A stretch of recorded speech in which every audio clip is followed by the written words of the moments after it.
Na glavi mi je marama, uglavnom su je nosile udate žene, zatim ogrlica, ovo je metalni tip ogrlice, još imamo i tip koji je napravljen od prirodnih materijala, na primjer babura, pojas i pafta, opregalj, ovaj dio nošnje naziva se podrina, na meni su crne bičve i loparci. Ajmo reći, u ime Boga i naroda svoga, da vam Bog da lipi cvit na ovaj svit, prvog čeri, a poslije sinovi.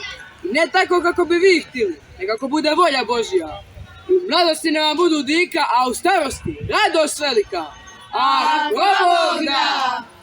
Da vam Bog da u kućici sretnu dičicu, u planini bilu ovčicu, polju šencu bilcu, a u kokče vino u lozicu. Ako Bog da! Na tebi je red, ova čaša s medom, neka ide redom. Grcaj, grcaj, grcaj, grcaj, grcaj, grcaj, grcaj, grcaj, grcaj, grcaj, grcaj, grcaj, grcaj, grcaj,